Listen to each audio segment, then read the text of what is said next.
My name is Rachel Fulton, and it is 1:30 on Monday, August 4th, and we are at Miami University. I'm interviewing Milton L for the Cantigny Oral History Project. Why did you decide to enter the service, Mr. L?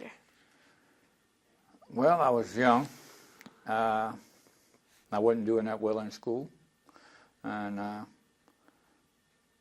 I figured that was about the best solution to my situation was to enter the military. And so I had my mom and them, they signed the papers. I went and took the test, passed the test, and I was sent to Fort Polk, Louisiana for basic training. And I went through basic there in July. Matter of fact, I think it's July the 16th or so. And it was hot. Through basic, I think it's 6 weeks or 8 weeks of basic. And after basic, we were given leave to go home. And we come back to Fort Knox to take AIT, Advanced Individual Training. And on the return, there was about 7 of us that was set aside that would not take AIT. We were being sent to the First Division for on-the-job training.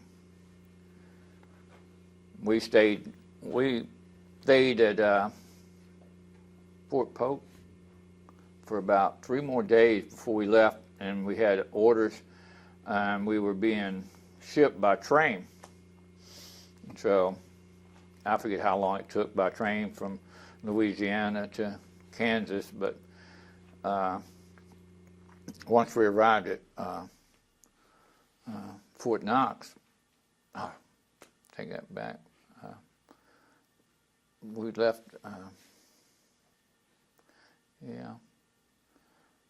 Fort Riley. When we got to Fort Riley, we were put in a transit station, and then we were assigned to units within the First Division. And me and another friend of mine who I met at Fort Polk in basic, he was from Virginia with me, and his name was John A. Johnson. And we were assigned the same company, Charlie Company, 2nd and 16th, and he was in the weapons platoon, and I went to the 1st platoon in Charlie Company. We stayed there training and took the EIB testing there, and everything just new. Most of the guys that was in the unit at that time were USs, which were draftees. There wasn't very many RAs. And they kind of put the arm on us when we got there. They were mature guys. They were older. Some come from farms, own farms. Some come from had businesses and insurance agents, and they only had 2 years to do, and they were getting out and going home. But right now they were getting ready to go overseas, which no one knew at that time that we were actually going to Nam. I think we went on an Operation Goldfire. Goldfire 1 was I think it was a battalion or division operation or brigade operation that we did in the Ozarks of Missouri. And we come to find out that was preparing us for going to Vietnam. And I think it was about 18 days on that operation. But after the operation, then we got word that we actually going to Vietnam. And our company commander, he was Captain Ward at that time. He happened to be chopper pilot who was over in Nam before he comes to the First Division. And he's the one that set us down across the berm at Fort Riley and give us all the talk about going to Nam. And we was all sitting around in a big group in the company, and he was telling us, if you look to your right and your left, he says, some of you are not coming back. He says, that's just the facts. But he made it, and he said he would be going back, more than likely, because of his experience as a chopper pilot. But we never knew if he did or not. Captain Kennedy took his place. He was our commander. Went with us to Vietnam. But we left there. I forget the date that we left. I don't really remember the exact date, but before we left, we was at Raleigh packing everything, these big Connex containers.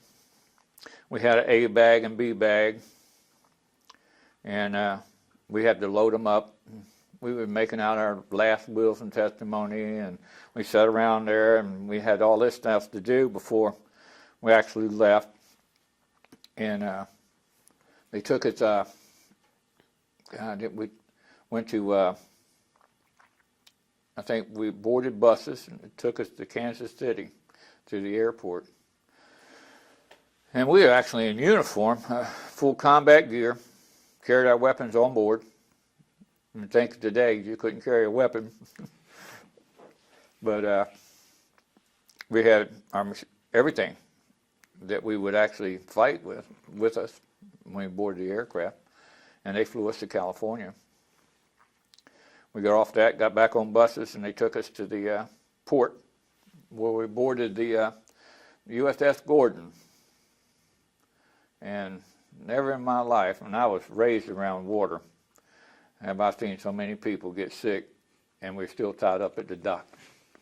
The band's playing, but it was a short trip. They got us loaded. I think we were in stairwell 7, which is close to, I guess, the bottom. But there's about, I think it was, when we pulled out of San Francisco, we under the bridge, but I think it was something like 18 straight days that we were on board. Crossed the international date line. They give us all our international cards when we crossed that. And but most of the time on board, they try to go to a regular team with the companies and do exercise, get on PT, but it didn't work because with the rolling of the ship and you're trying to run or do jumping jacks, you'd be up and the ship be down, and you never know if you're going to hit the deck or not. But most of the days we're on board were just boring. I mean, you played cards, you read books, you went to, when they opened the ship store, the cigarettes, they bought them out the first day out and past the international date line. After you got past the American line, they opened that ship store and cigarettes went for $1 a carton on board, and they bought them things out the first day. And before we hit halfway across, we were out of cigarettes. It was something too. But in chow, going from one mess line, and I think each had a different color code that you had a card to get into the mess hall, because there were so many troops. I think it was something like 4,700 troops on board. And it's one of the largest troop movements since World War II for that ship. And to feed that many troops, you coming through I think the mess lines were about 6 of them from different sides of the ship. And most of your days were spent after breakfast, getting back in line to eat lunch, get out of the line, you get back to eat supper. So most of your time was just spent moving through the chow line or waiting to eat. But they played cards and they Monopoly games. I can remember them before we left the ship. Once we got into Vietnam, they issued the ammo to us, and they had us locked down until we got into port. And then we got off they let the nets down. We climbed down and into the Army ducks. It took us on shore. Once we got down on shore, they had C-130s to pick us up and take us to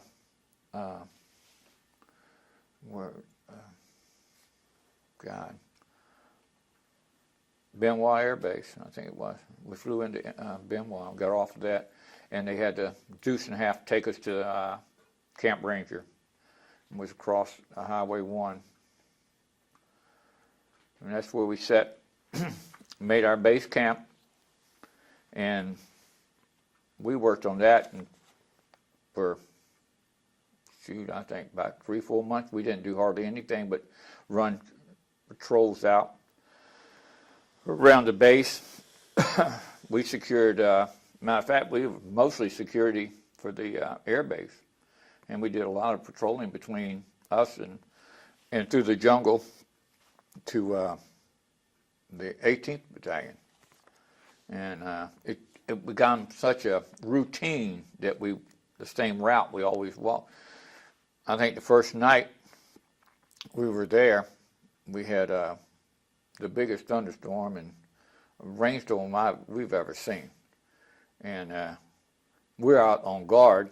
The whole perimeter is just everybody sitting on, and lieutenants are walking around, and there's one sniper shooting. That was every night. That was just something that happened. You always seem to have a sniper out there. But I don't think anyone ever got shot by him. We thought he was half blind. He'd shoot, but he never hit nothing. But we were sleeping in actually pub tents at the time, and we stayed in pub tents until they got squad tent set up, which would hold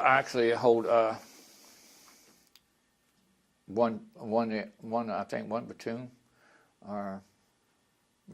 platoon's in it, each one of the tents. And after they set them up, we had to pour. They had concrete slabs we were pouring. If you wasn't on operation, you were back working on the base camp. And if you're not on base camp, you're on perimeter. And they had the perimeter set up, and engineers were dozing with earth movers around there, back in the jungle away from us. I think it's something like almost 1,000 meters out from the berm, and all that dirt they've taken out from the front, they dump it, made the berm around the base camp.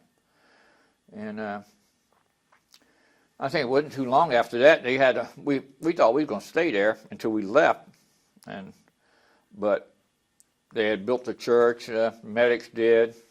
They had a nice chapel. They set up a PX. We had a PX. They built that building. And our mess halls. And then all of a sudden, they decided we're going to move to Bearcat. They were setting up another compound, which was straight down the road. I forget how far, but they moved us down there, and we had to set up all over again. This time we made wood frames for the tents to set on instead of the poles. That way we had a bigger area. And the perimeter was already built. They had that thing built, and they had, matter of fact, we took our 106s with us. Come to find out, they were probably useless. And it seemed like that we tested a lot of weapons. Because normally, when we first went over, we went over with the M14. And it was a 7.62 ammunition, which is NATO. And while we were there, it wasn't too long after we were there, that we got the M15, the Car 15, which is a 5.56. We thought it was Mattel. Plastic, come in a little cardboard box, and they would pass them out one to individuals. And, you had magazines, and the ammo looked like a little bit bigger than 22. So, and we had to go, they had a rifle range set up so we can go and zero them and test fire all the weapons. But it was lightweight, carry more ammo, and everybody seemed to think it was a heck of a lot better weapon. But even though it didn't have the range of the M14. The M14 is heavy, but it had a range. But after that, after we got the M16s, and we started doing patrols through the jungle,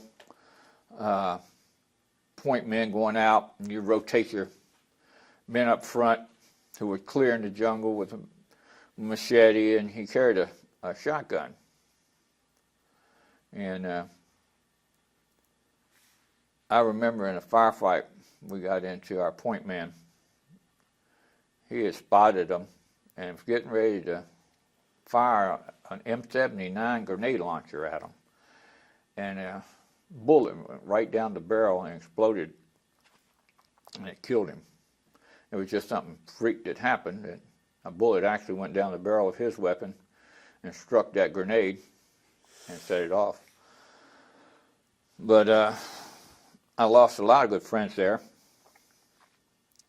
Johnson, he was killed on an operation that we had there, and it was really a weird thing. We were laying together one night on a perimeter guard around Benoit for the Bob Hope show, and we were just talking, and he was scared to death of being shot. And he always said if he got shot, kill him. Well, needless to say, one of the operations we happened to be on, he got shot, and he died of shock. He got creased by a bullet in the arm, and he went into shock, and they flew him out, and they couldn't get him out of it. He died. I could never figure how that could happen to someone who was not severely wounded but could die from actually being hit by a round. But we lost a lot of good people, and with booby traps, and some from our own operational. We went to a village that had been burned out about a month earlier, I think. And we just happened to be coming back through that area and come across that village. And what we did, we set fire to the structures that were left. Well, we heard the choppers coming over. We didn't think nothing about it because we're close to Benoit. And they started shooting at us. They thought the VC had moved back into the village. So they started firing rockets back into the village, and we were jumping down in these spider holes there that they had, the VC had dug, until we could radio and make sure, let them know we were there. I don't know if we lost anyone, but I think some civilians were hit. But we took care of them, the kids, and that were hit by shrapnel. Our medics took care of all them and got them back to Benoit, to the hospital. But there was a lot of operations we went on. It was just mainly search and destroy. Whatever we come across, whatever encampment we did, we would burn it down, take all the the rice caches, and ship it back to the orphanages and the towns, and destroy everything else. But there was a time that we had a cow that we passed. It was in there at one of the places we destroyed, and the CO put the word out to shoot it, and it kept being passed down the line, shoot the cow. And every time you get close to him and you look at him, that big face, that face, you just innocent. You didn't want to shoot him. The CO actually had to come all the way back and shoot the cow. Nobody shoot the cow. But that's just something that we remembered. I remember night operation we got on, and we sitting in a perimeter, and we just set up after a long day, and there was suspected enemy in that area, and so that night we heard something, and someone said they had an intrusion to our front, and it started moving, but it was moving to the right, they said, and was getting closer, and so they opened fire. The whole perimeter opened fire. Next morning, it was a buffalo that they had shot. But we didn't have all the infrareds and the technology we have today. And it wouldn't have done much good in the jungle anyway, I don't think, because it takes some amount of light to activate it. But that was just to show you that some of the things, when you're scared, you shoot at anything that's moving. I remember you learn a lot. Lessons learned there was never give your position away by firing your heavy weapons, like machine guns, because they like to draw your fire. So you open up with your automatic weapons, and so they can pinpoint them, and then they send somebody out there to wipe out that one position. But we usually used to set out booby traps for them. I remember setting out claymores, and the next day go out there and they had turned them around. So if you pull it, fired it. So then I told you one thing: from then, any time you had to fire one, if you had a reason to fire it, make sure you're down, so you don't get hit by your own claymore or booby traps. But we found our things that like their weapons and our steel pot, or they'd leave web gear, but they'd have it booby trap.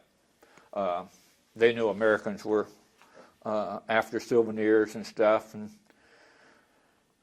once they learned that we tore down signs and stuff, they started booby trapping all that stuff.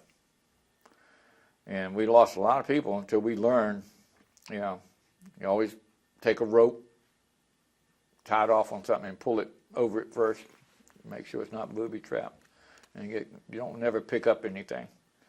And I think that's what saved me. I never, from the whole time I ever went to NAM, I never got hit. I had a little shrapnel on my arm, but nothing. I pulled it out, never had a medic look at it, and nothing. No Purple Hearts, and any knowing there's a lot more worse off in wounds than just a little shrapnel that I've seen. I lost my squad leader on Operation Abilene, which one of the operations that, but matter of fact, was next to the last operation I was on. Big operation, but we come to find out we was actually sent out there as guinea pigs to lure this unit in. We didn't know it at the time. We were looking for just regular search and destroy, what we thought. And this happened around Easter of '66. And matter of fact, we had set down the operation in a holding area to get hot chow sent in, and the chaplain come out, and he give us service. And we sitting at the end, one end of this big opening. And chaplain hadn't noticed two VC going across the other end of the opening. And we just started opening up on them. And we killed 2 of them, and we left the body. And then we actually pulled an ambush on that site that night, because they always come back for their bodies, but that night they didn't. So the next day we figured, well, we made some contact, and so they knew that they were somewhere in this area. So we started going, and when we operate, we always went abreast of each other. And I think this time, I think we had our weapons platoon was in the lead. First platoon, we were in the center. And I think on the flank was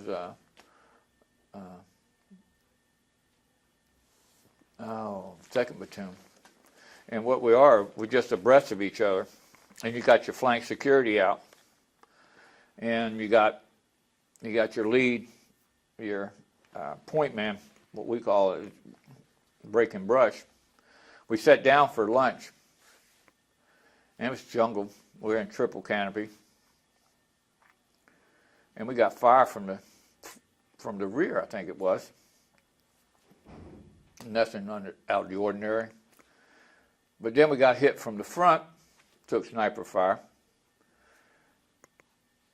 And we started to bring in our flank security, which they wasn't there.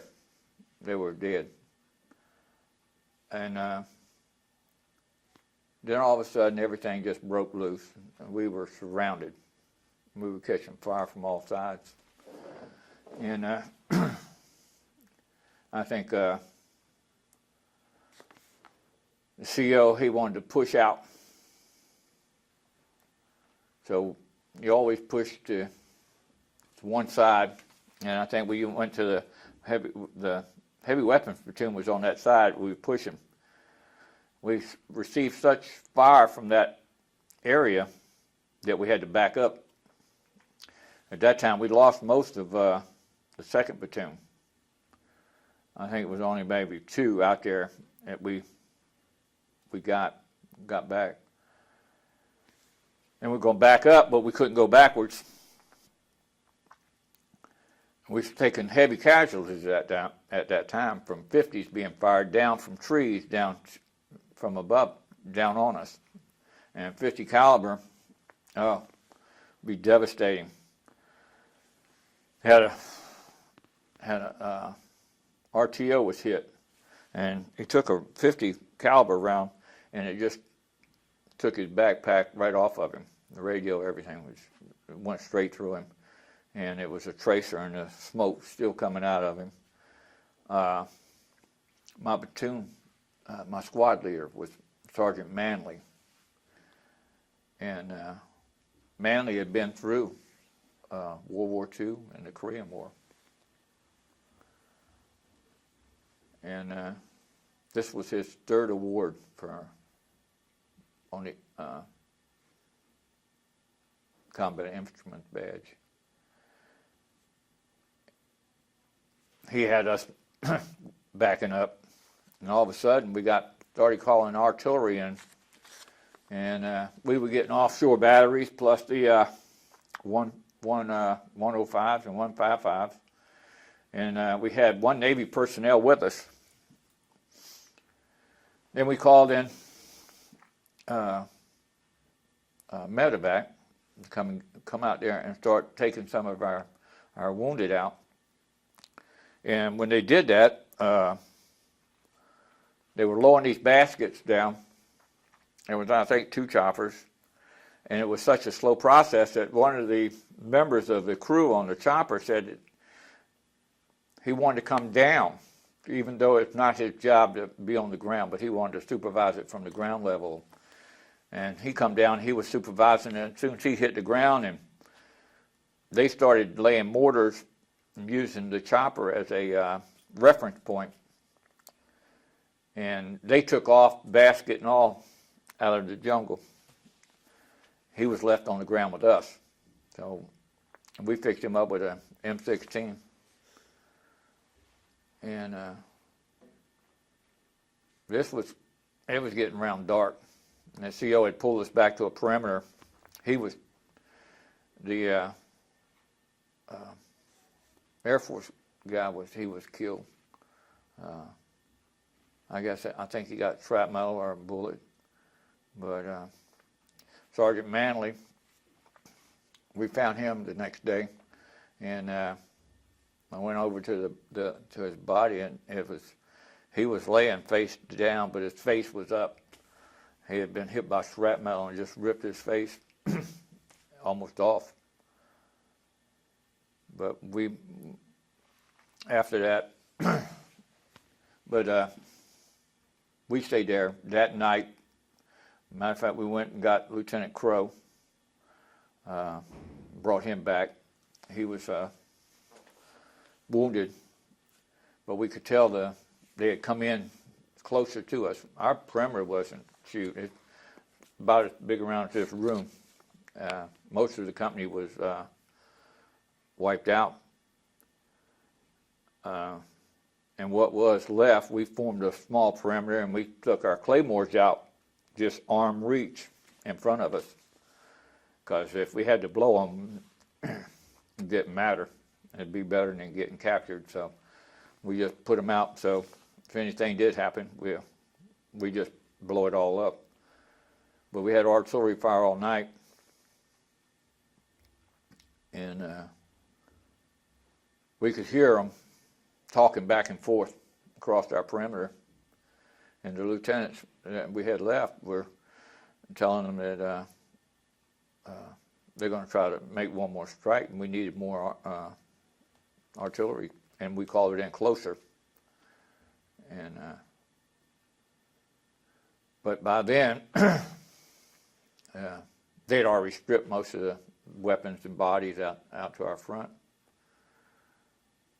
Because when we found them the next day, most of them were weapons were gone, and some of the equipment. But we had a relief team coming in. They walked all night to get to us, and if I'm not mistaken, that was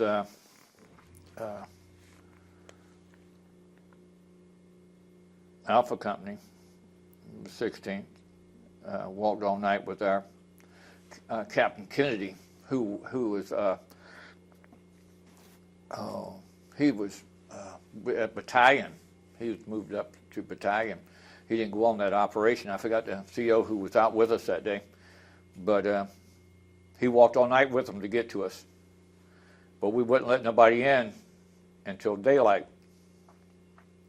But we didn't know who they were, and we let them in. No, and by then the VC had gone, and we come to find out after we got a view of this, and after the battle was over itself, they found out that we were in between two heavy weapons companies' campsite, and we'd never seen them.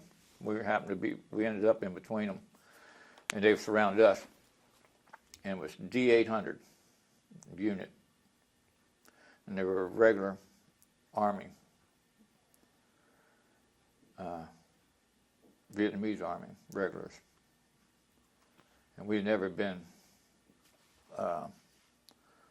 got hit like that before, but we held our ground, and I forget what the estimated body count for after that battle, but it was tremendous. They wiped our company just about out. I think we had something like 120 some people, 130. I couldn't say for sure the amount, but when they come through, Captain Kennedy says that he estimated 100% casualties and the rest dead, or how he figured it, but it was not many of us that come out of there without being wounded. But a couple of guys stayed up, the NCOs went around, positioned us in position and give morphine and kept the troops' spirits up most of the night. We reminisce about this every time I go to a First Division reunion with them. But there's a movie being made that's mostly just being based on this, the heroics of this one Air Force sergeant that was come down to help us. He's getting he got the Medal of Honor right here in Dayton, and I think it was about 4 years ago. And they are making a movie on it.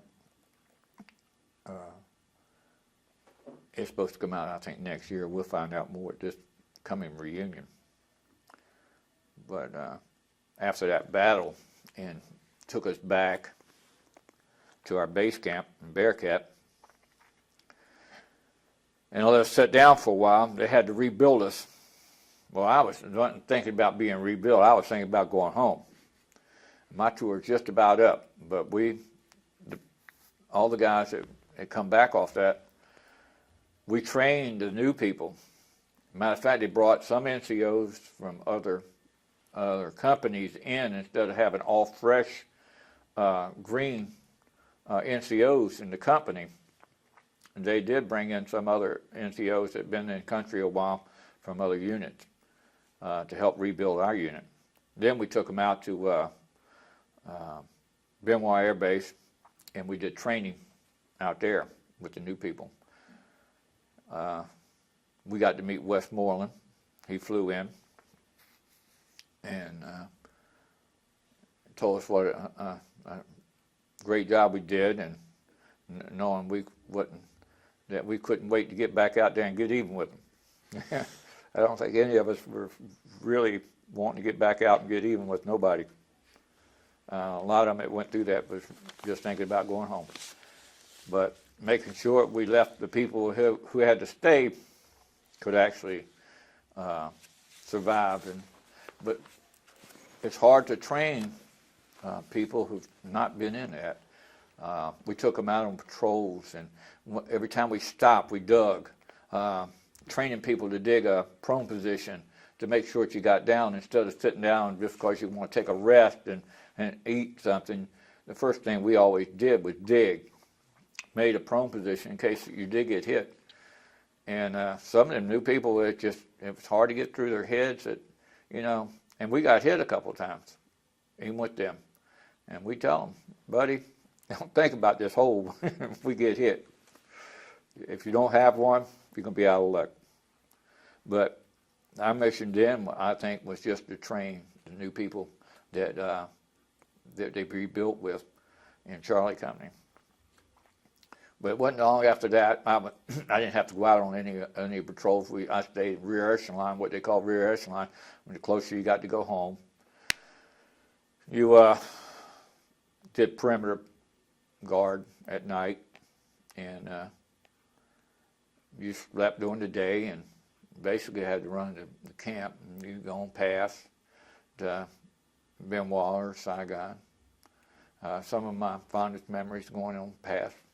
Well, at first, it was nothing that when we went on past downtown was you go down to a restaurant and you eat on top of this hotel, and the waiters are coming out there in the jackets and the little towels, and they're giving you menu, and you're having wine and beer and a steak. And off in the distance, you see all these airstrikes going in, and it's like you're in a different world. Those people in town, they live with it daily.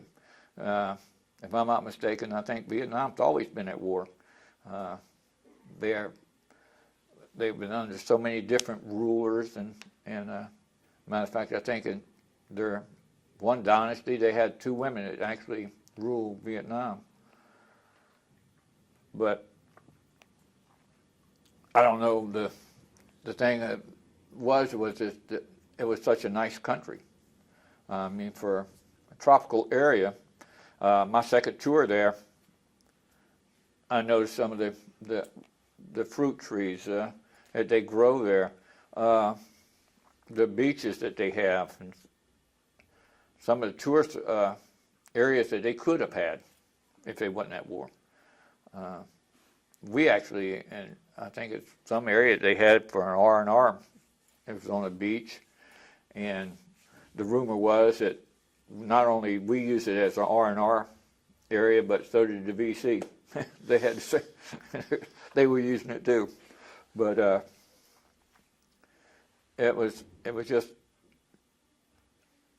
I don't know, it's just different for us to think that we could live and fight in the same country and party and go downtown and have a life without a war and not have to think about it. But I don't think when we first got there that every time we went on pass, we always carried a weapon. I don't, we went in uniform, and you'd be in a bar drinking, and you're on M16s, you got grenades, you got all your equipment with you. When we were on pass, that's when we first got in country. They stopped that when we started drinking. But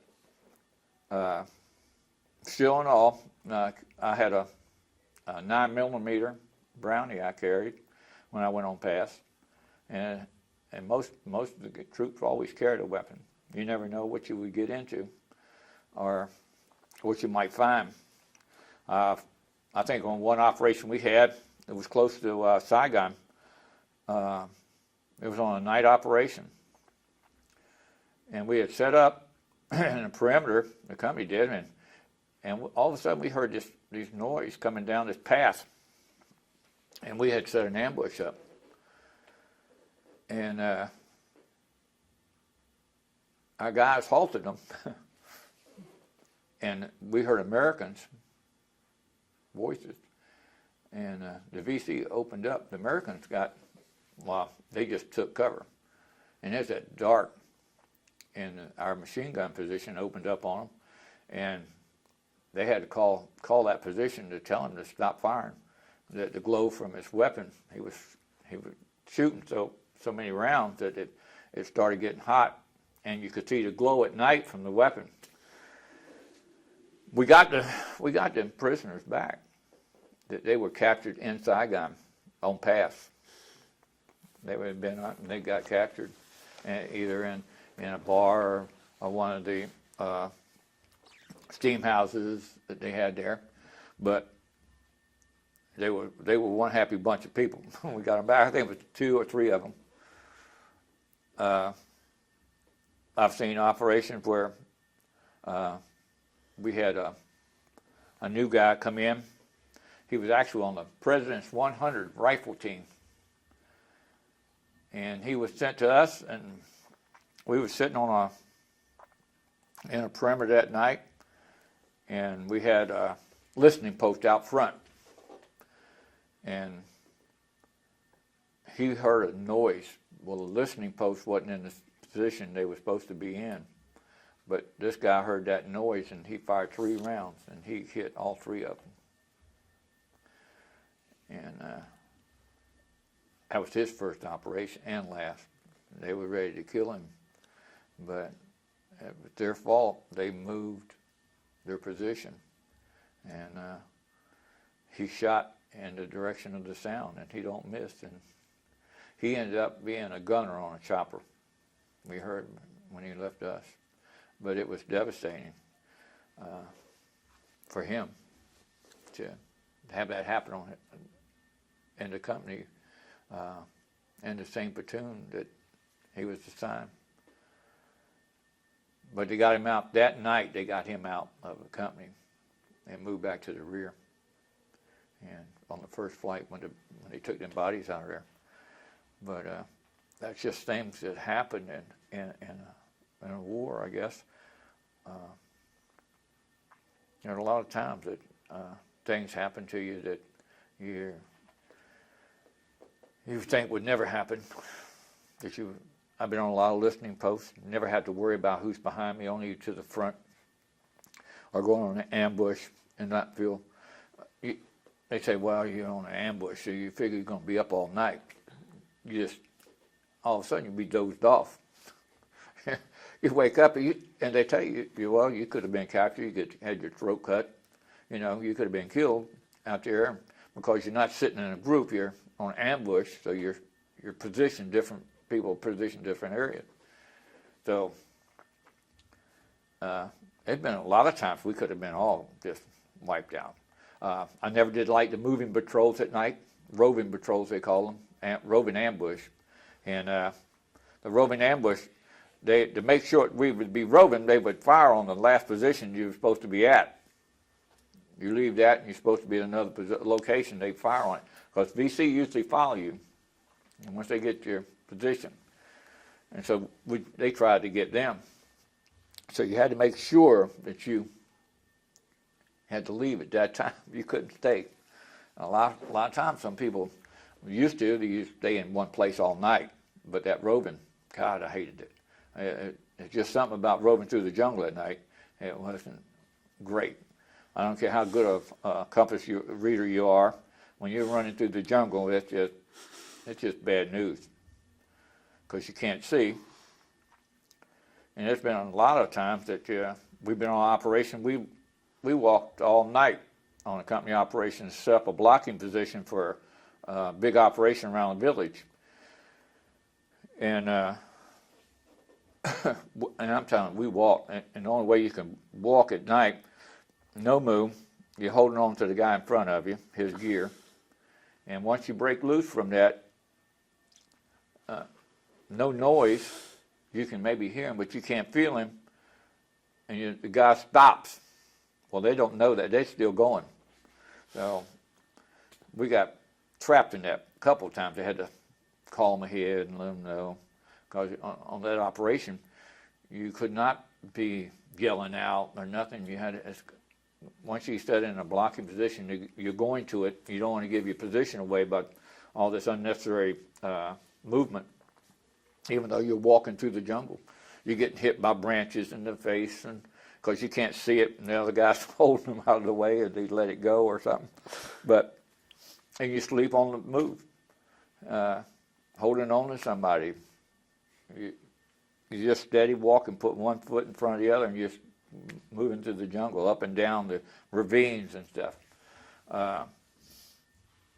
Water, never enough water. Especially out there, you think in the jungle you have a lot, but during the dry season we didn't have anything. I remember filling a canteen up out of a mud hole and putting iodine tablets in it and going on, just wipe the stuff away and fill it up and put iodine tablets in it, and you have your drinking water. We went through what we found was a watermelon patch, little melons. We scarfed all that stuff up. Anything. We actually was in a ravine that was dried up, and we started moving the rock and dug down a little ways, and we got a little stream going, and the whole company filled their canteens up in that one little spot. But a lot of times your iodine tablets come in handy. You're not always going to be around running water or lakes. You drink anything that you can get your hands on and make sure you purify it first. But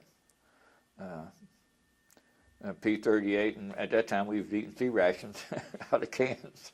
And you learn, a box of C rations always come with bread or a wet meal packed with either you have a can of peaches or pears or something with water to it, candy bar, pack of cigarettes, a little pack of cigarettes, 3 cigarettes to a pack or so. And you used to only take out your wet meals. Going out for 5 days, you only take enough meals, the wet meal with you, all the rest of that stuff you leave. Cigarettes you always carry, but it was ideal at that time. And now to find out that, today's military has no cigarettes involved in it. They don't pass them out no more. I know I think during the Korean War and World War II, they had the K rations, and they come with packs of cigarettes, a regular pack of cigarettes in it, and they lit them up. But it was a meal for a squad that you could prepare. And matter of fact, when I first got to Fort Riley, at that the induction station there, placement center, they were serving K rations. They just dumped them all together, cooked them up, and we got the cigarettes when we went through the line. But they were still serving that. K rations at that time. But Vietnam was definitely an experience for me. I made E4 out of there before I left. I was really surprised that I received orders to go to to Fort Ord, California, from there after my leave, which is a training unit there. I was AIT, but it was tremendous for me to. It didn't deter me from staying in the service, the war. I learned a lot from the NCOs and men I was with. Taught me a lot. I was young. God, I was young. We had one younger than I. He was 16 or 17. He snuck in somehow, and they sent. He would end up the CO, RTO. I think he got sent back home once he found out. We was on an operation when they found out. They got him sent back. But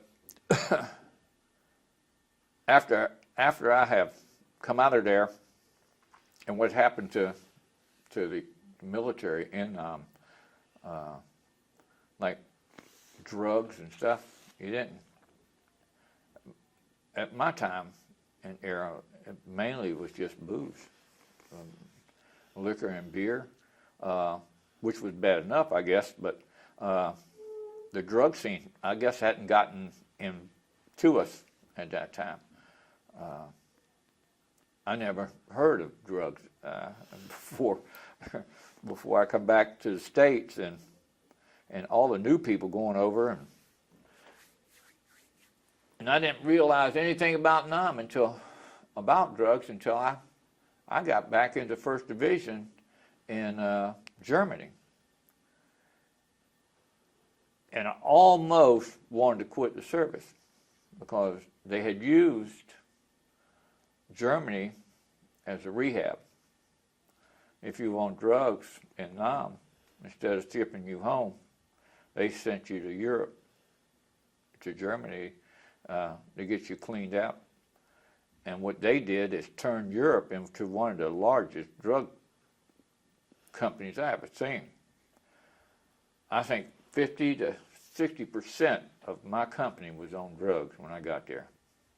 And that included the CO, the previous CO we had, and his wife. It amazed me that they let things get that far out of control. Matter of fact, I was E7 when I went back. Well, E6, I was E6 there, and when I went there, and I was taken over to a mortar platoon in Charlie Company, and I went down to the battalion the next day. I told that sergeant major, I want out of here. This ain't what I signed up for. I said, this is not the Army. This ain't the First Division I know. I've never seen anything like it. I said, people don't fall out in uniform, and there's nothing. They fall out. Where's your name tag? Got it sewed on his butt. They just constantly having to go through. I bet you we took them druggies. We took them deuce and a half full down to Mannheim just to put them in jail. It was getting so bad. And before I left, the sergeant major told me, he says, that we're getting a hold of it, and it's just going to take time. He said, we're getting more people in. It's helping us get this thing done. They got rid of a lot of the people who were not doing anything or letting it go. They were scared of them, that they would harm them or something. But before I left, it was changing. We had gotten rid of most of it. And they're finally getting a handle on it. Sometimes you go on an operation when you didn't want to be messing with them with live ammo. but it got a lot better. I think when they seen that and what they did by shipping people back and putting them in Europe, and all you did was put a bunch of druggies, and they turned the town that they were closest to, and they found the people in that town who could get drugs from. It was amazing to me that they let that happen. Any unit within the military would let it go out in left field. But I was so happy when I did leave. I went back to, I left there and went to Fort Knox, Kentucky.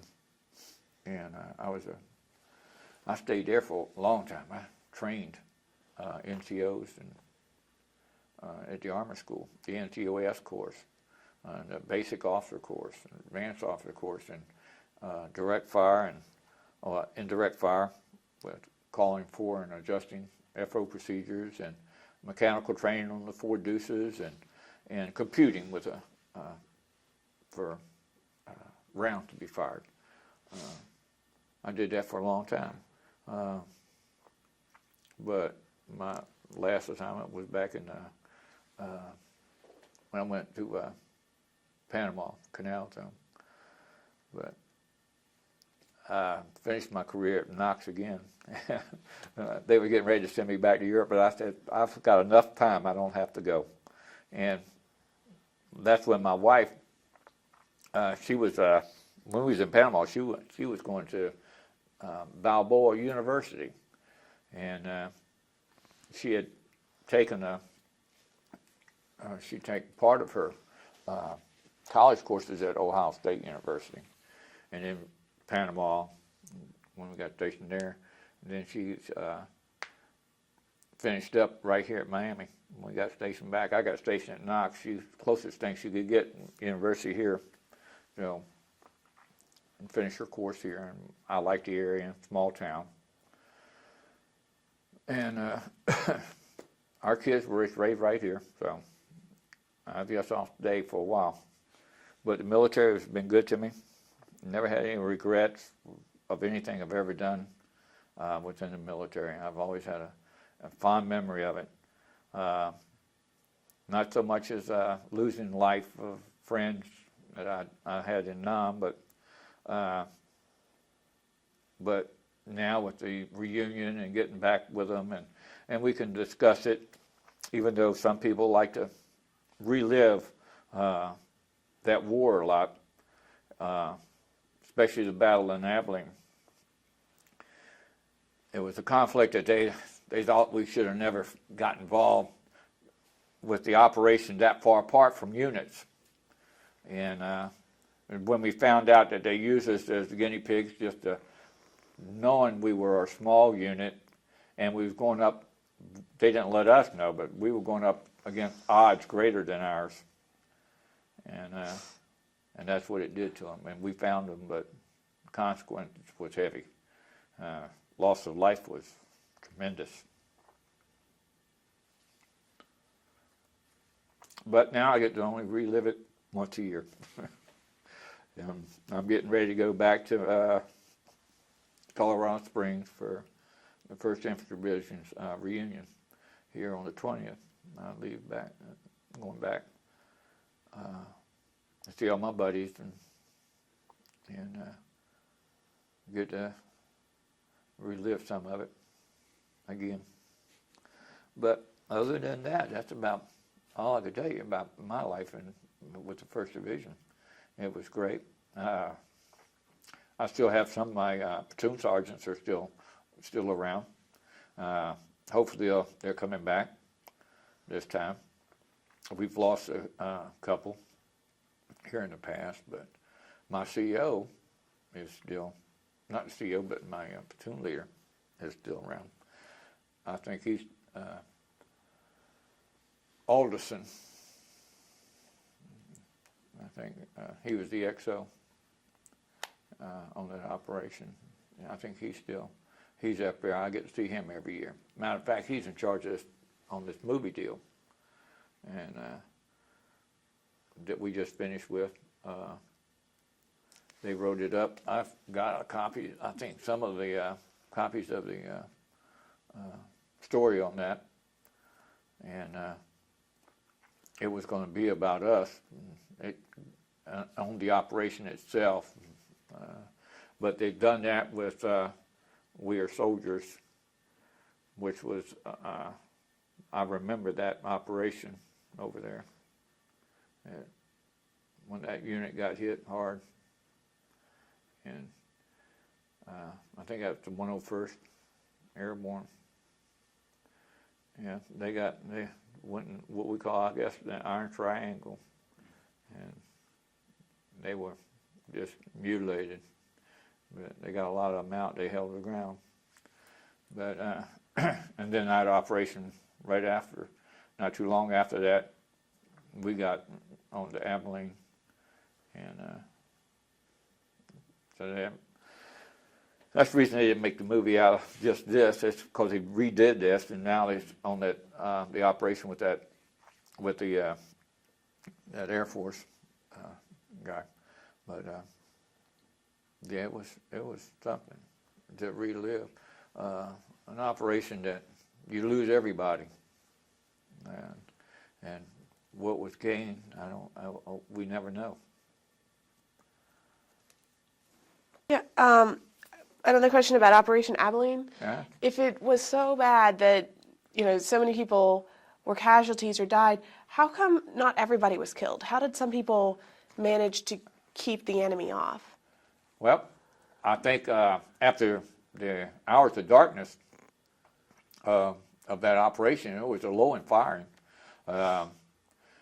We still had a small perimeter we had backed up to, plus we had the artillery firing all night. But we just brought the artillery closer. When we found out that they were going to try to make another surge at us, and they could hear it, and our interpreter that was with the platoon leaders told them that they were going to try one more time, and so they got on the horn and told them to walk that closer, and they did. And we had flare in the area all night. They dropped flares constantly to illuminate the area so we could see out to our front in case anything does. We still had the firepower. We still had machine guns. We still had the weapons. We still had guys on the perimeter, even the wounded that wasn't critically wounded.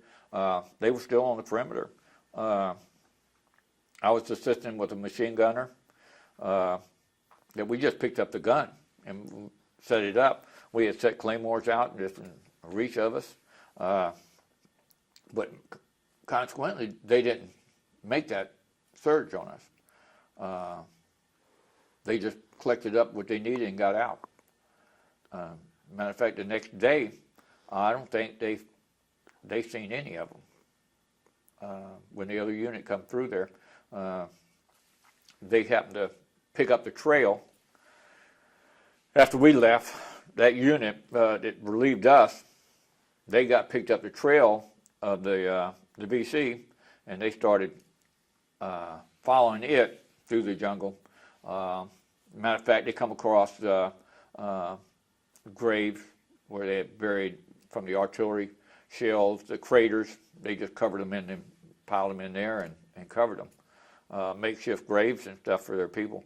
And they used the women and kids out of the villages to police up the equipment for them. And I think one or two of the NCOs that was, matter of fact, I think there was a couple of them from one of the platoons that just about wiped out completely. They said that they were laying there and they come by and would be shooting the wounded that they come through and seen. But they never come around him.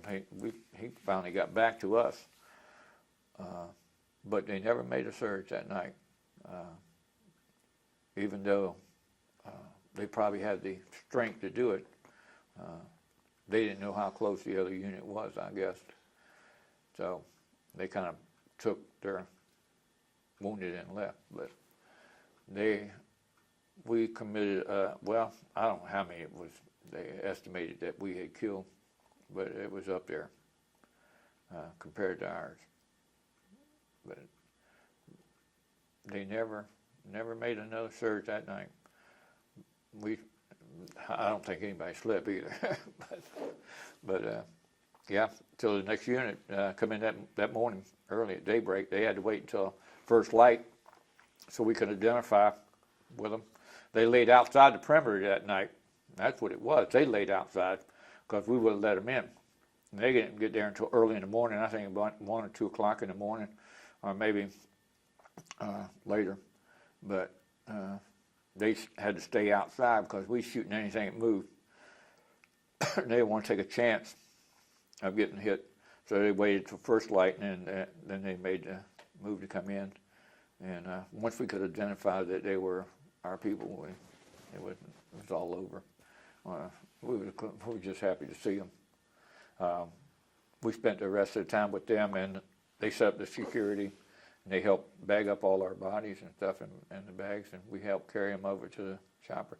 Matter of fact, there is a film on that somewhere, them policing us. And matter of fact, I'm on that newsreel. That's how my dad knew I was alive. I was on that. I had my helmet had my girl's name written on that headband back home. But yeah, it was amazing to me. Yeah. Anything? The medical man that came down from the helicopter, was he able to save lives and such? Is he what? Was he able to save lives? Matter of fact, he did. He got a couple more loads out on the way out, but it wasn't long after he got left that he survived. He was dead before we got back into a perimeter. Yeah, he didn't make it long. I don't know what he got hit by, but he did. I think he saved a couple people on the ground. Bandaged them up with our own medics and stuff. I'm not for sure because we were in one area. I've seen him, but I didn't get to see him until the next day when he was dead. But I knew about it.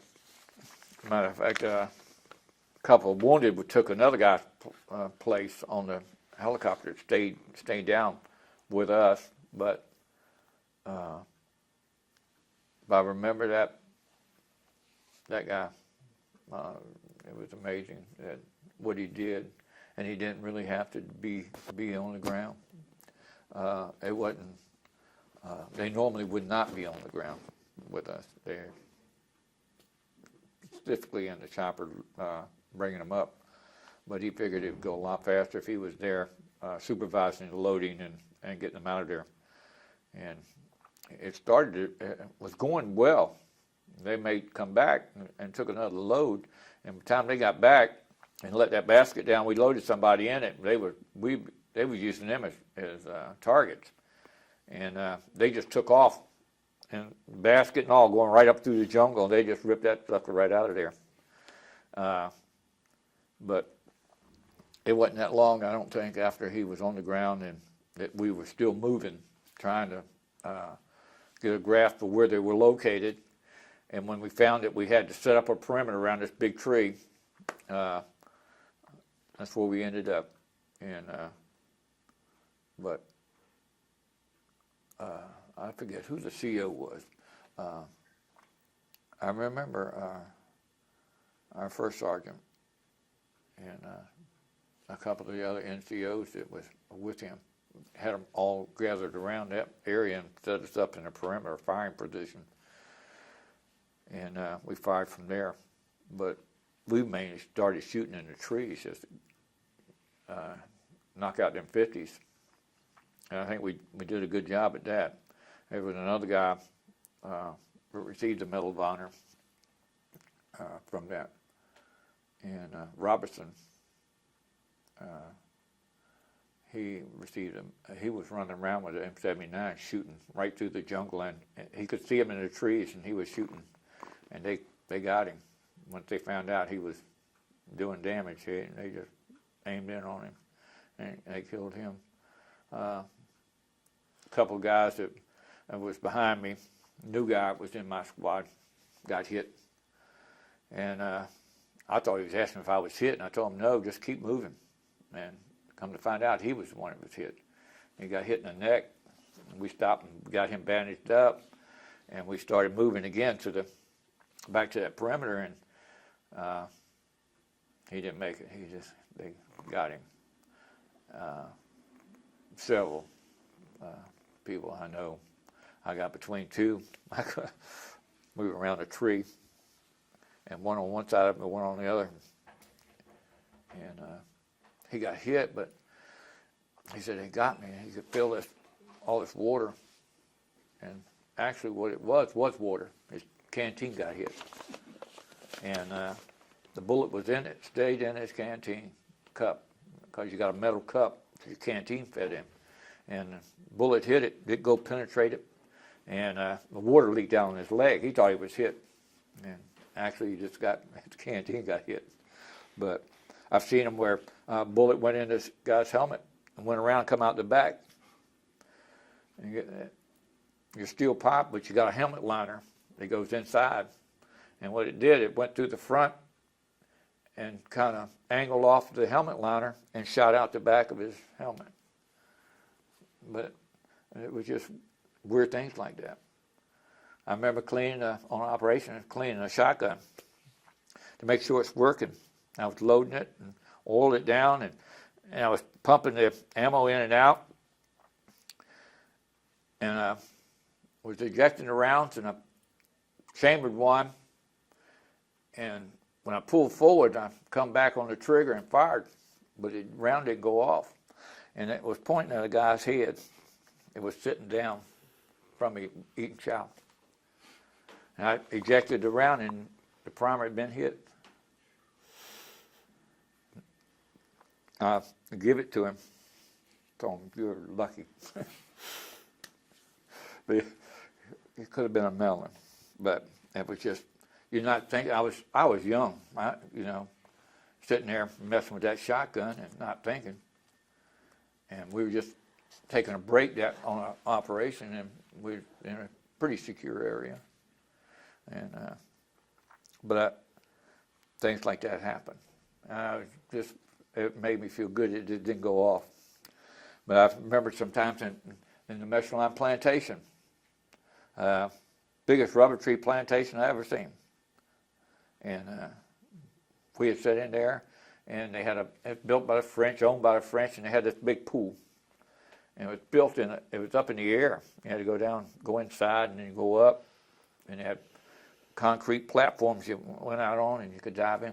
We took over that. Went up there, squads went out along the river area and set up guard, and we went swimming. But it was very seldom. They had an airstrip there that they flew in and out of to check the plantation. And I couldn't believe that they were charging the Americans for any damage done to these trees, these rubber trees. And because at night we shoot, bullet strikes that rubber's coming out of there, that liquid. And they come out there and they set them little tips in the tree, a little cup on the end, and the rubber runs down. We used to collect that rubber out of it because it actually forms once it's hard. It's not real hard, it's just like foam. We collect them and put them in a sandbag or something and use it as a pillow out there. But there was a lot of things, places that we did on operations that, it's like, well, you're out here for duration. You never know when you're going back. You just have to make the best of that situation. And so your foxhole becomes your home. You put a little poncho over it and keeps the rain out of you, and you get down in it and smoke at night. But yeah, you learn tricks of the trade. Anything else? The Abilene, again, Operation Abilene, was that really hard for you afterwards? I mean, everybody that died, were there a lot of people that kind of had problems with shock and difficulties from that? Some have. I can't say. I only know of one who's really let it bother him. I don't know of a lot of people that's left of us. The majority of them I know are well adjusted. I've never let it really bother me. I think at first it did. I think it's just shell shock. Coming back, you could be walking downtown, a bus backfire, and you're hitting the ground. People looking at you like you're, what's going on, you know? And I remember at Fort Ord in California, I was in AIT. I was a cadre for AIT, and we went out on the demolition course. And their opening thing, everybody's just standing around or sitting in the bleachers, and the drill sergeants are behind the bleachers. And they got this deck cord to run off, and it's an explosive cord. It's like rope. And they blow it, and everybody who's ever been to Nam, they hit in the dirt. And if you don't realize what's going to happen, and they can tell, they get a big kick out of it and going about. It took a long time for me not to react to the sound of a blast going off. Took years to get over it. But I let it go, you know, never hold on to it, not let it be a bigger part of my life than what it should be. And I think that's what's helped me. I think staying in the service helped me get past it. Being an instructor, teaching in those areas helped me. But I've always loved the military. It was my life. Did your time in Vietnam and all the different things you went through affect any religious feeling you might have or not have had? Oh, no. I don't. No, religion never played a big part. Even though I'm a Lutheran, but no, it never played a big part in the military for me. I didn't get back to my religion until I actually out of the service and become a part of my church again. But service it never was until you actually every chance you had the chaplain come by or come out to the group to give a service, we all went. That was almost everybody. It was just, but as far as being, I think people got real religion when they found that your life was going before you, you know. And I think that's, I visualized that in that situation that night. It's like your whole life passes before you. I think that only happens closer you get to death that you think about those things. But other than that,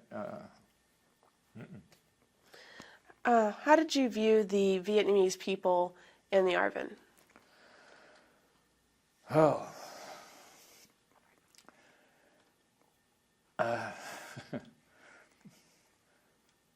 At first, I think we viewed them just like we were told. We were there to help them maintain their way of life and their freedom from the communists.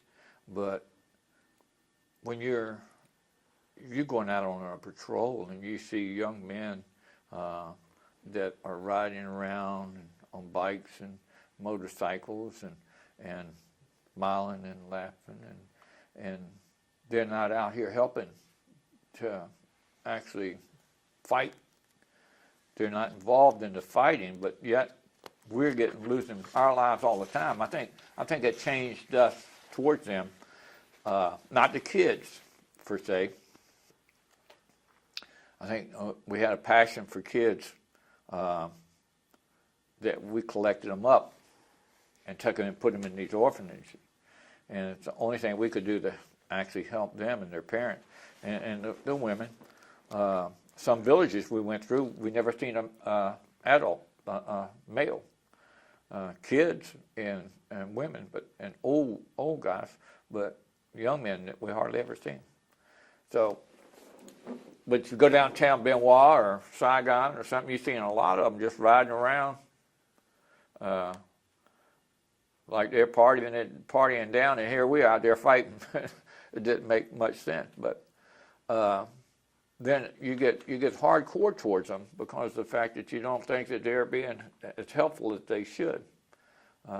They're hampering the process instead of helping. But you just go on. I mean, you're helping them, and you have to keep that in mind the whole time you're there. And I think we got the job done. We didn't have that much association with them, other than in the field village, unless you went on pass. But in the village environment, when you come through, you know, most of them are just happy to see you. Very seldom do you ever had a negative result from coming into a village, even though some villages were completely empty when we get there. But our thing was to search and destroy. So we burned everything. We burned everything down in a jungle environment. We just burned it all. Even though you're thinking this could be somebody's home, but you can't think of them as having a home at that time in the jungle that only the VC would be controlling. So you pack them up, you move them out, you burn it all down, you take all the food and everything and take it to the refugee centers and stuff. We've done that most of the time we got there. I know our first missions were recon by fire. And the recon by fire, we come to an opening and we won't cross it. First thing we do is just get everybody on line and we fire a volley of fire through that opening to the other side, and then we go across, and we'd be shooting the whole time. And get one platoon out, the other one lay down a base of fire, and then they lay down a base of fire, and we move up. And we did this for the first month there. And it seemed like we burned up a lot of ammo. And but then we went to the search and destroy type missions, and then the big operations. And we had several of them, I think. Major operations where other units were involved. But the biggest thing I could ever remember would be in Abilene. And I know there was Operation Junction City, but I couldn't tell you how to hear about it or what the outcome was of it. It seemed like every time we were dropped off in an area, we was always on the wrong side of the river and we always had to cross it. And even though we were supposed to have been let off from one side, I bet you I went through 3 or 4 cameras over there. But yeah, it's some of it's just amazing that after that anybody come out of Abilene. It was just devastating. Because you think of the people that were only there for 2 years in the service, and some of them had less than 6 months to go before they go home. Some that we lost lives early on once we got there, and were US's too. You know, you can't forget about them. They were actually going to go home, and they had 30 days before they go back, rotate back, and they were killed before they got the chance to go home. Young kids, God, spot the enemy, and they go running after them, thinking everybody's chasing behind them. Got in the base camp. We found him dead and down in one of the spider holes, booby trap. They had a couple guys that we found. We come across the base camp, and there was a big berm, and these guys went across it, and they was getting close to it, and they wounded him.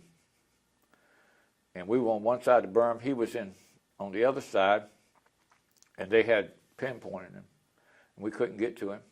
and they finally just shot him, killed him, and we finally took that whole base over, but they were gone. They go through the tunnel networks. It was tremendous, some of the tunnel connections that they go for miles.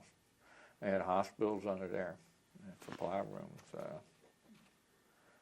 They could they could go almost back to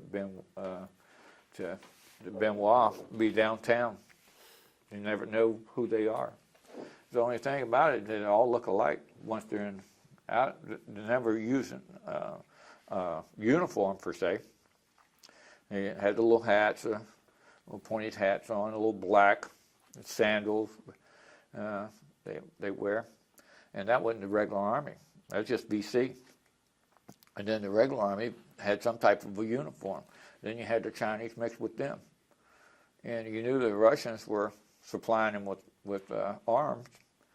But we've come across it all from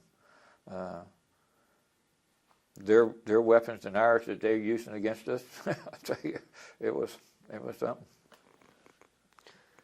Well, with all of these difficulties and losing friends and such like that, what was it that kept you going during that tour? Oh, out there, the fact that I eventually get to go home. The only thing that kept me going is to get home and get home alive. You live off your adrenaline. You're actually on a high because you live under that threat day in and day out. That it just surrounds you. You don't think about death anymore, or what it could do until you're out there, and that doesn't affect you until you're under fire, and then everything just goes. I mean, you're just stooped up, and you're just hyper. Coming back, you get relaxed. I wouldn't say relaxed. It keeps you in a state whereas you're on the perimeter, you got guard duty, or you got you're building, fortifying your positions around the base camp, or you're going on pass. You get to go. I went to R&R. I went to Bangkok. They were glad to see us leave Bangkok. I mean, you just got loose.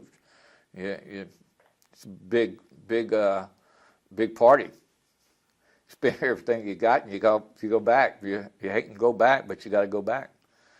I come off of R&R and went right. They were on operation, went right to the field.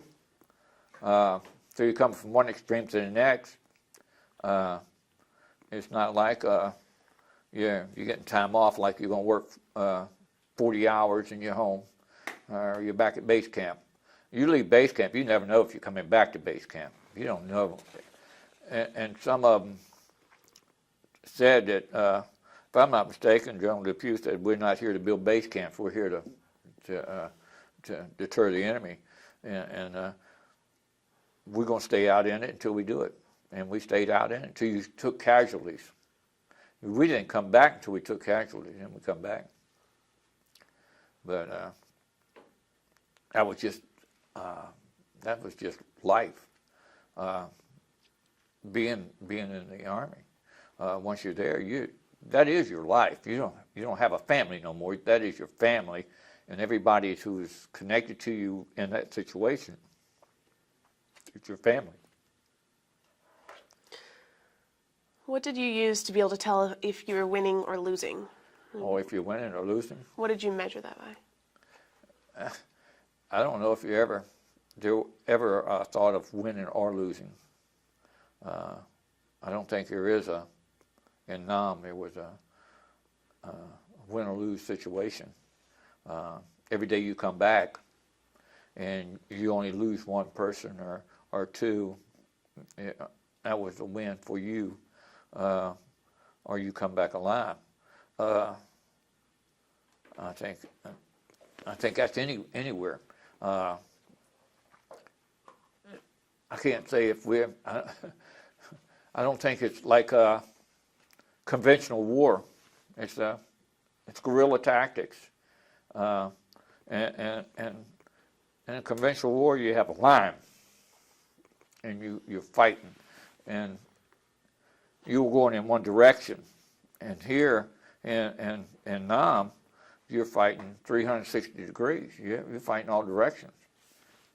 They could hit you from anywhere. You hit them from anywhere.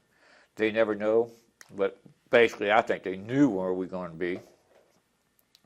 But the fact is that there was no win or lose for them. And they didn't really, I don't think, run anything. They're just now getting back, and I think there is some plans that we'd like to go back to Nam and meet with that unit that we fought against. And I think something's in the works to try to do that with a group of us to set up. Some guys have already gone back to Nam and since then and visited some of the areas that they were in. And we're thinking about it.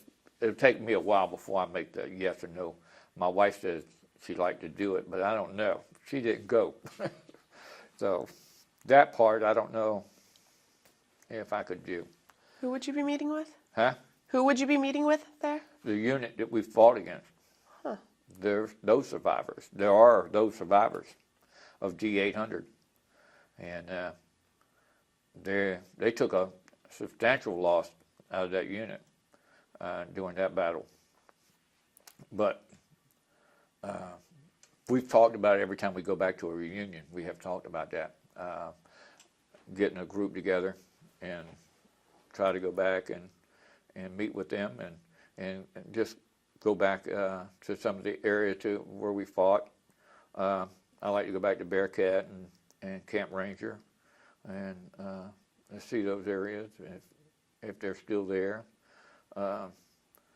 We built one of the, I think it was in Saigon, had one of the big swimming pools and stuff, Olympic size for the troops. God, there's a lot of things that we did there.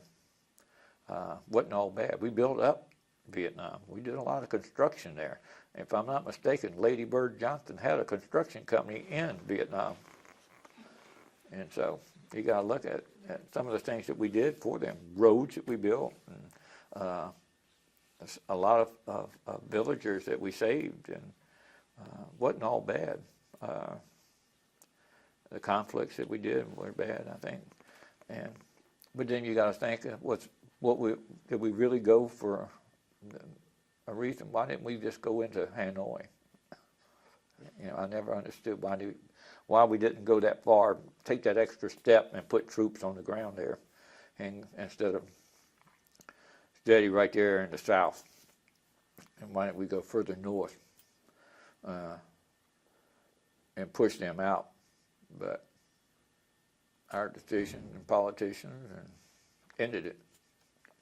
And I don't think the loss of life, I think, that they did. And we expended just as much ammo, I think, if not more, than we did during World War II in that conflict. So can you tell me again what you did between your first and second tour in Vietnam? The difference between them? Well, no, what were you doing between them? Oh, what I did between them? I went back as a drill instructor after the first tour. I went back to Fort Ord, California there, and I was a DI. I left there and went to Korea. I put a tour in Korea. Matter of fact, I made E6 in Korea. I left Korea back to where I started, Fort Polk, Louisiana. I run the qualification range in zero range at Fort Polk. After Fort Polk, I got orders to go back to Nam, and I kept turning them down. I could do that at that time, and but then I got the orders for MACV. I said, well, I'll try. What is MACV? Military Advisory Command. And the only reason I think I did that because they was going to send me to Fort Bragg to learn demolition from the Special Forces and different weapons. We stayed there for a while and trained. Then there was a second portion of that. They sent us from there to Texas, out in El Paso. We was at Biggs Field. It was an old Air Force base, and was turned into a language school to learn Vietnamese. And they tried to teach us GIs the Vietnamese language in about 3 or 4 weeks. And there was no way that you were going to do that. Some picked up pretty good. We learned different weapons, pronunciation of different weapons and grenades and different aspects that we needed to know, but it really didn't pay anything. When we got there, we had interpreters on the MAT team, so when we give classes, we just talk. You run off a sentence like how to break a weapon down.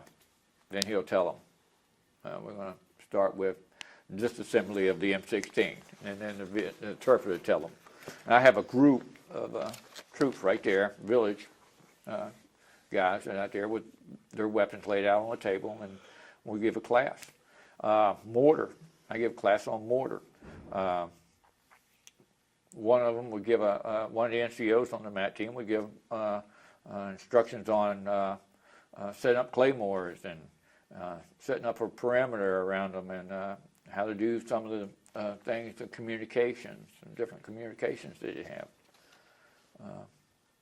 They did a lot. We did a lot on that, and but we did a lot of drinking on that team. 5-member team out there on the outpost. We go in to get supplies, sock train, airfield. We go get our supplies, put them on the boat, and come back. We set up. We didn't have an operation. If they didn't come in, plus we were working with a colonel, a Vietnamese colonel, who was part of our team, who his squad, which was the intel squad, surround us. They were our protection. And he'd say if we were going on an operation or not through him. We didn't make that decision to go out to the village or take them out that day. He would tell us if we should take the flag down or put the flag up. Don't fly the American flag, you know. But it was amazing. We go down to the village to just to socialize, and the intel squad would go down before we go down, and they would. If we go into a certain little village restaurant, he'd clean it out. They clean it. We'd go in and eat and leave. And there wouldn't be nobody in it. And they have somebody guarding all the windows and doors until we left. So it's kind of was hard to say what good we did, what good we didn't do, because they controlled most of it, what we actually went out there to do. I know we collected a lot of weapons from the units going back to the States. I set up on outposts for them. I had a whole Connex container full of C4 and TNT and blasting caps and deck cord. And then we figured we better have it sandbagged in case we get mortared. But the MAT team was really new for me, and I couldn't grasp the feel for the villages. After leaving the first time and remembering all that stuff, coming back now and finding it even worse off than when I did when I was there before. They didn't want us there, a lot of them, in the villages, and we got hit a couple times. And I'll tell you, it just ruined me about the whole situation. And I finally got out, and only after 6 months, I think it was, a little less, and I got back in the States. As a matter of fact, I got another assignment back at Fort Knox, teaching. So I was happy to go. It was a lot of fun. The MAT team was, I was infantry, and the MAT team didn't make much sense to me. Putting 5 members of a military group on an outpost, and you're not around any other Americans, so you're only socializing with Vietnamese.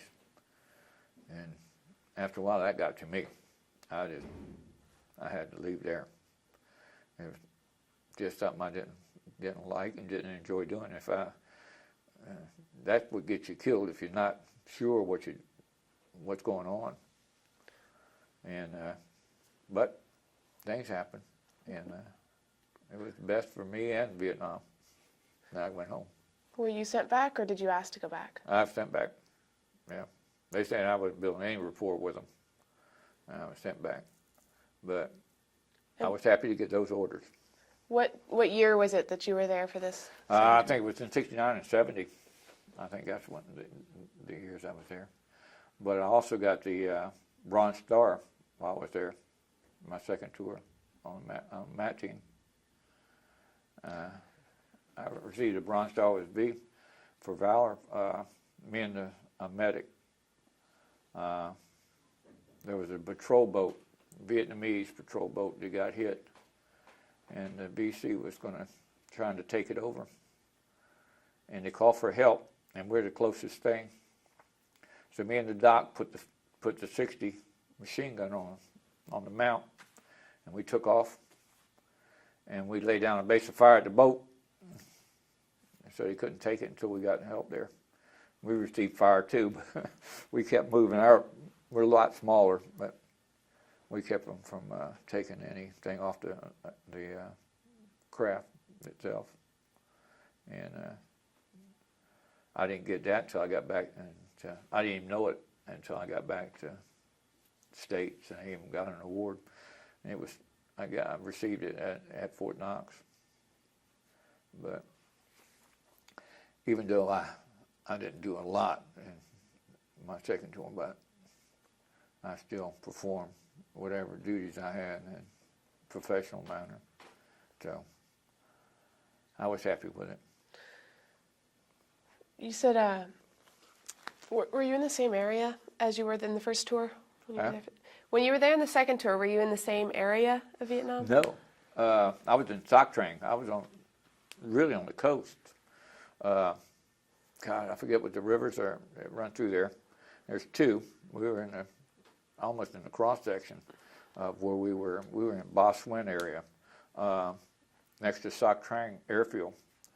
That was quite a ways from Saigon and all the others. So you're really out there by yourself, even though there's other MAT teams around. I got transferred from 45. I went over to MAT team 13. They were doing more, I thought, than what we were doing on 45. And it seemed like they were doing a lot more, so I got on that team. I got requested to go there, and they let me go. But then they just seemed to be shut down there, too. And it was just like we were going through a slow motion. My time was just not going where I wanted to go. And I didn't see a lot of effort that I was contributing to anything, and so they let me go. But I never had any regrets about it or nothing, but it was just time I spent. During all of your time in Vietnam, what is it, out of everything you did, that you're most proud of? If you had to pick something. Most proud of. Oh, God.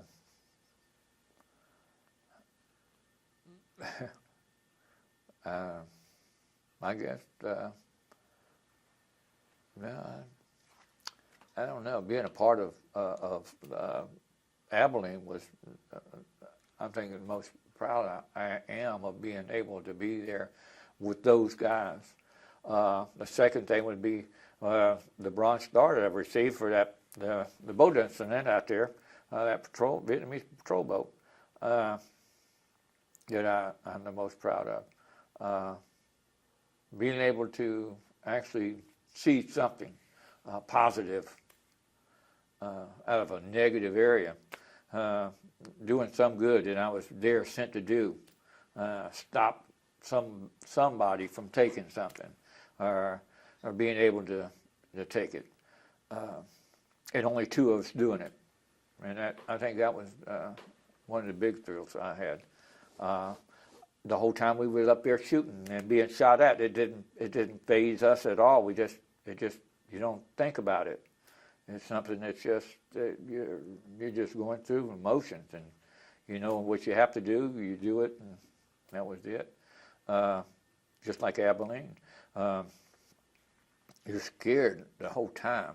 I mean, but you don't let it overtake you where the point that you just freeze up. You just keep going.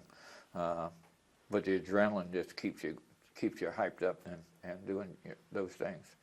But afterwards, the coming down and after the operation and being back, knowing you're in a safe, secure area, you know, and you have a beer, and then you start hearing things about who did what and who didn't make it, and why didn't we do this instead of this, or you know, what lessons did you learn from that operation? The most thing I ever learned from that operation was never to operate that far apart from other units, that you can't be reached for support. We were so used to blocking for somebody and somebody blocking for us. We were pushing the troops into them, but never out there by ourselves, per se, that we're that far away from friendlies to help or to get help. I think that's a lesson we learned. But I don't know if anything other than being a part of it, being proud of any of it. We were there, just did a job, and we left. Of everybody you knew in Vietnam and served with and knew, who would you say was the biggest hero?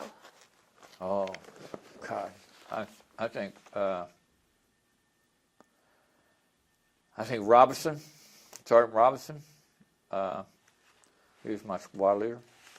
I think him and Manley. Are two of the inspirations I had, and there. Robinson, young guy, oh, big guy, but he was a go-getter. I mean, nothing slowed him down a little. If it wasn't for him, a lot of us have been gone. He's seen them. I don't know how he could see them, and we'd looking around in that jungle, and we didn't see nothing, but he could see them. You know, he's shooting, and he was knocking them out.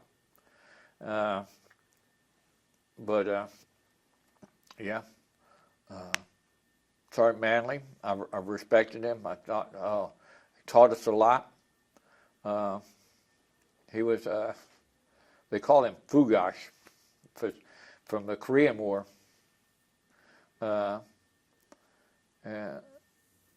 He smoked a big stogie cigar all the time. He could tell you war stories about being in Korea and during the Korean War, where he had to cut himself out of a sleeping bag on the run. Some of it was hard to believe, but then again, Korean War wasn't no fun.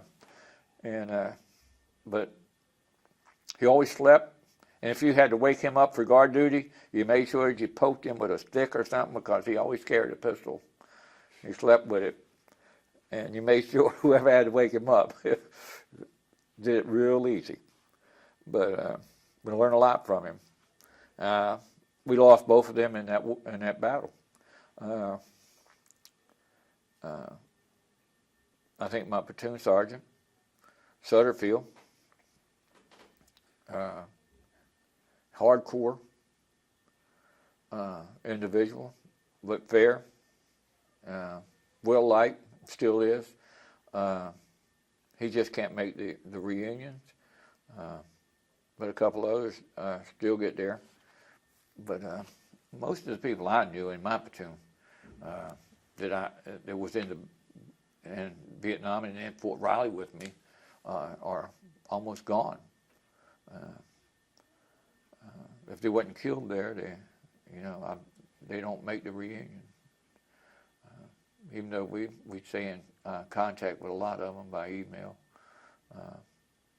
I got the orders in my briefcase for all the people in the unit for the EIB, or the Combat Instrument Badge. When we got awarded that, and it lists everybody in the unit that got it, and the date that they got it. And a lot of the stuff that I would shoot, I wouldn't even think about. I remember buying the yearbook the first years, and somebody was selling it, and kind of like being in school. Who in the heck would ever think somebody would come back and sell me a book about Vietnam before I left Vietnam?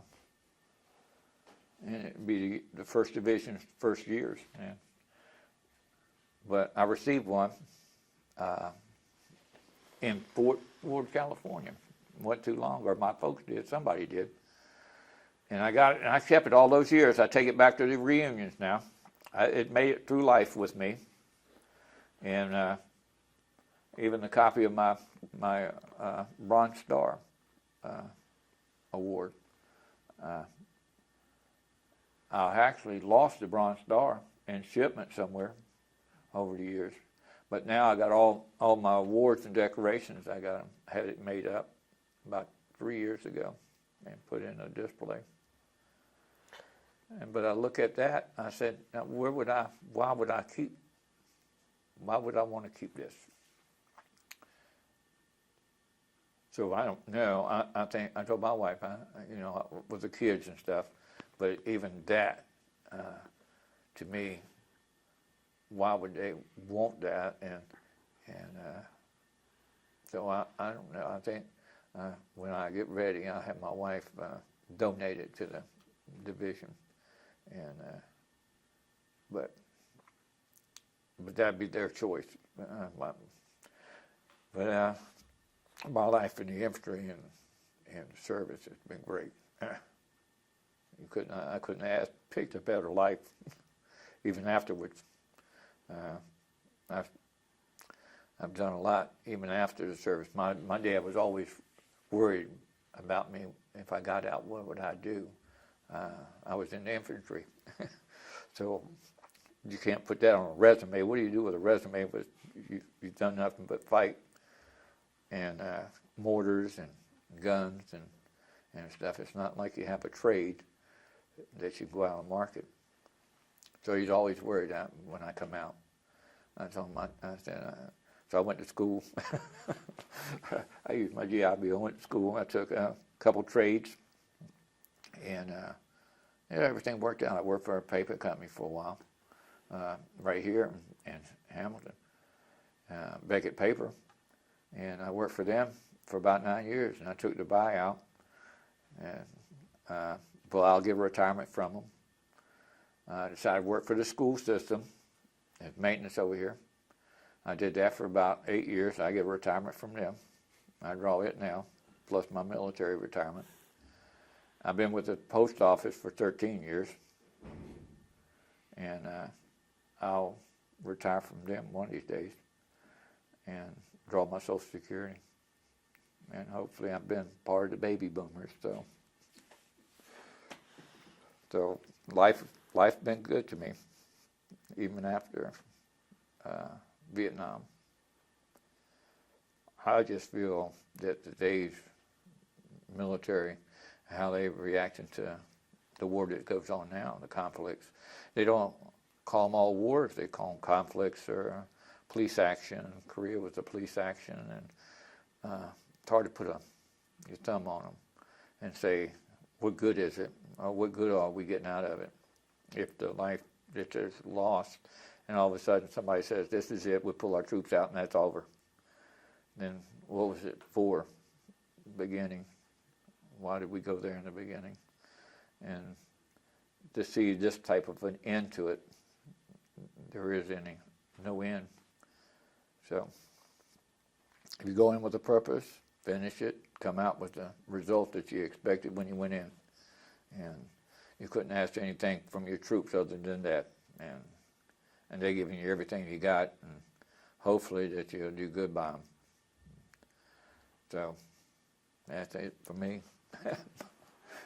So once you left Vietnam, did you ever experience any anti-war sentiment? No. There was at the airport when we come back.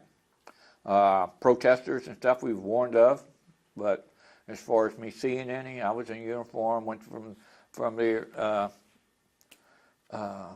I think it was in California. We come back and got our uniforms, and we left from there to the airport. Never. We never had any. I've never seen any anyway, no demonstrations. I've heard of them. The only time I ever seen one was actually at Fort Ord, California, back then. They had a big demonstration right outside the post there. Fort Ord, their rifle ranges and everything was on one side of the highway, and the fort was on the other side. And the protesters were in between us. And the commander had us all on the rifle range coming along the fence.